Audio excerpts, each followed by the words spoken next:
नहीं रूपा, इसे मेरे पास ही रहने दो प्लीज। मैं थोड़ी देर में इसे बिस्तर में सुला दूंगा। लेकिन कल सुबह आपकी ऑफिस में मीटिंग भी तो है ना, और इसके लिए आपको कल जल्दी भी तो निकलना होगा। जाइए, आप भी जाकर सो जाइए।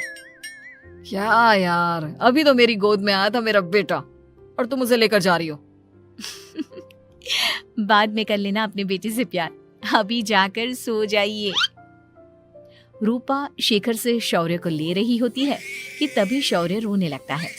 शौर्य को रोता देखकर रूपा उसे फिर से शेखर को थमा देती है। आपका बेटा ना एक नंबर का नौटंकी है, बिल्कुल आप पर गया है वो। साफ बोलो ना, तुम्हें जलन होती है हम दोनों बाप बेटे का प्यार देखकर। पहले बड़ा तो होने दो तुम शौर्य को, फिर देखना वो सबसे ज्यादा मुझे ही प्यार करेगा। देखते हैं। ऐसे ही दिन बीतते चले जाते हैं और एक दिन कैंसर की बीमारी के चलते रूपा की मौत हो जाती है।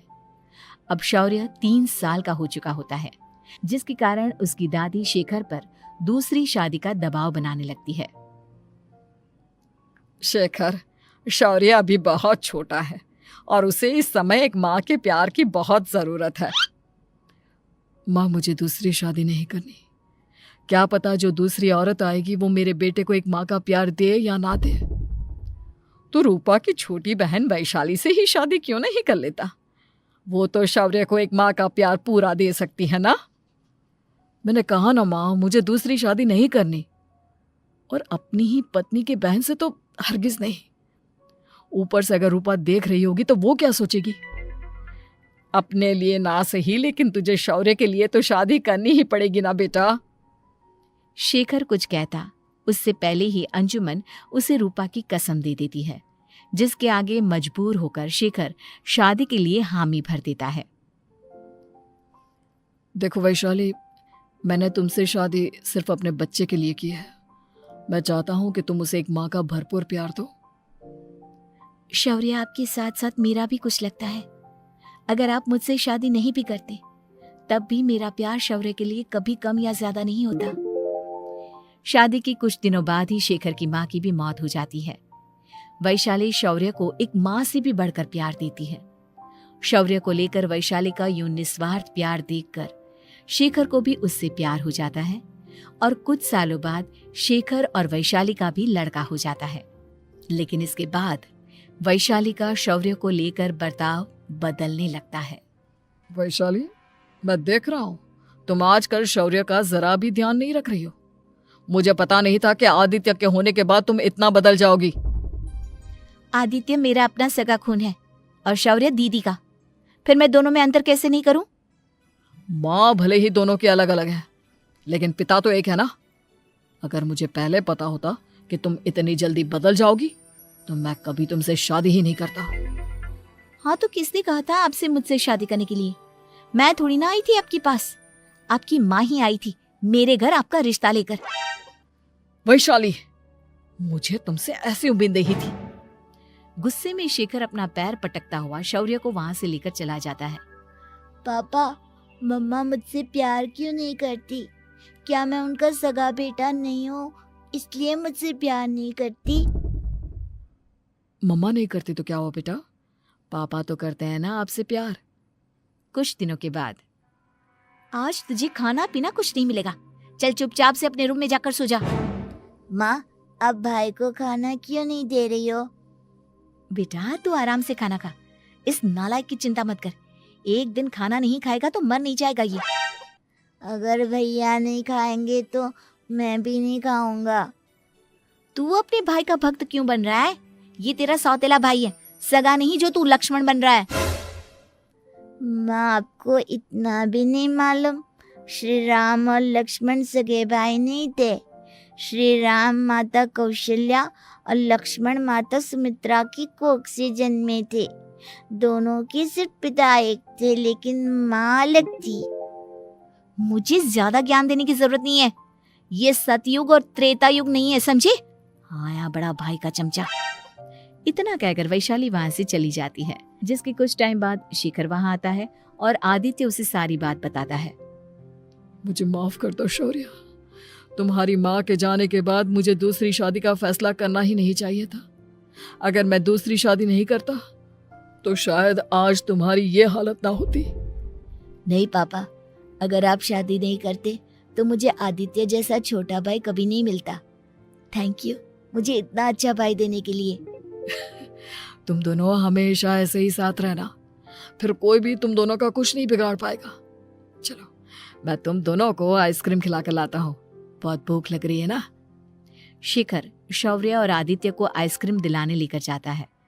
वो दोनों को पार्क में खड़ा करके आइसक्रीम लेने जा ही रहा होता है, तभी तेज रफ्तार से आती हुई एक गाड़ी उसे कुचल देती है और उसी पल शेखर की मौत हो जाती है, जिसके बाद शौर्य की जिंदगी नर्क से भी बदतर हो जाती है। सुन रहे चिरकुट, इस घर के किसी भी सामान को मेरी मर्जी के बगैर हाथ मत लगाना। इन सब पर अब तेरा कोई हक नहीं है, समझा? ठीक है माँ, मैं आपकी इजाजत के बगैर किसी चीज को हाथ नहीं लगाऊंगा। चल जाकर अब पूरे घर की सफाई कर। महज 7 साल का शौर्य वैशाली के कहने पर अपने नन्हे नन्हे हाथों से पूरे घर की सफाई करने लगता है। ऐसे ही दिन बीतने लगते हैं, लेकिन मासी से माँ बनी वैशाली को उस मासूम से बच्चे पर जरा भी तरस नहीं आता। क्यों शौर्य, ये घर में इतनी गंदगी कैसे हो रही है? ढंग से सफाई नहीं की है क्या तूने? माँ मैंने तो अच्छे से सफाई की थी, लेकिन आदित्य बार बार इधर उधर चलकर गंदा कर देता है। अच्छा, खुद से एक काम ढंग से नहीं होता और अपनी गलतियों का जिम्मेदार मेरे बेटे को ठहराता है। इतना कहकर वैशाली बांस का डंडा उठाकर शौर्य को जोर जोर से मारने लगती है। तभी वहां वैशाली के मायके वाले भी आ जाते हैं और उसकी सारी करतूतें देख लेते हैं। माँ मैं ऐसा क्या करूं जिससे आप मुझे भी आदित्य के जितना प्यार करोगी? बोलिए ना माँ, मेरे क्या करने से आपके अंदर मेरे लिए ममता जागेगी? वैशाली शौर्य की एक नहीं सुनती, उसके ऊपर डंडे बरसाती जाती है। हद पार होते देख वैशाली की माँ उसका हाथ पकड़ती है और जोर से उसे थप्पड़ मारती है। यही सब करने के लिए तूने दामाद जी से शादी की थी? हमने सपने में भी तुझसे ऐसी हरकत की उम्मीद नहीं की थी। तू माँ नहीं, माँ के नाम पर एक धब्बा है। बस कीजिए माँ, आदित्य के इस दुनिया में आने से पहले मैंने इसे बहुत प्यार किया था, लेकिन अब जब मेरी खुद की औलाद है तो मैं किसी और के बच्चे से प्यार क्यों करूं? अरे नालायक औरत, जिसे तू किसी और का बच्चा कह रही है वो तेरी खुद की सगी बहन का बच्चा है। बहन है तो क्या हुआ, मेरे अपने बच्चे से बढ़कर तो नहीं हो सकता ना ये कभी। अगर यही बात थी तो तू हमें पहले बता देती, हम शौर्य को अपने साथ ले जाते। उसे इस तरह प्रताड़ित करने की क्या जरूरत थी? अगर आपको लेकर जाना है ना तो ले जाइए इसे, मैं नहीं रोकूंगी। नहीं माँ, मुझे कहीं नहीं जाना, मुझे आपके साथ ही रहना है। मैं तेरी कोई माँ बाबा नहीं हूँ, तेरी माँ मर चुकी है, समझा? अब निकल जा मेरे घर से। माँ अब बहुत गंदी हो, मुझे भी नहीं रहना आपके साथ, मैं भी भाई के साथ ही जाऊंगा। अरे तू क्यों जाएगा, तू तो मेरा सगा बेटा है, जाने दे इसे। हम यहाँ ऐश से रहेंगे, तुम्हारे पापा बहुत सारी जमीन जायदाद छोड़ गए हैं तुम्हारे लिए। नहीं माँ, मुझे भाई के साथ जाना है। आप अच्छी नहीं हो, आप बहुत बुरी हो, आप भाई को बहुत परेशान करती हो। देख वैशाली, तुझसे ज्यादा समझ तो इस मासूम बच्चे में है। ये तेरे बुरे कर्मों का ही नतीजा है जो आज तेरी सगी औलाद खुद से तुझे ठुकरा रही है। आदित्य, तुझे इस शौर्य ने भड़काया है ना मेरे खिलाफ? नहीं माँ, मुझे किसी ने भड़काया नहीं, पर मैं सब देखता हूँ, सब समझता हूँ। भाई बहुत अच्छा है, वो आपकी जैसा नहीं है। चलिए नानी। इतना कहकर वैशाली के मायके वाले आदित्य और शौर्य को अपने साथ ले जाते हैं और इस तरह वैशाली बड़े से घर में अकेली पड़ जाती है। 2 बेटों के होते हुए भी आज उसे माँ कहकर बुलाने वाला कोई नहीं होता।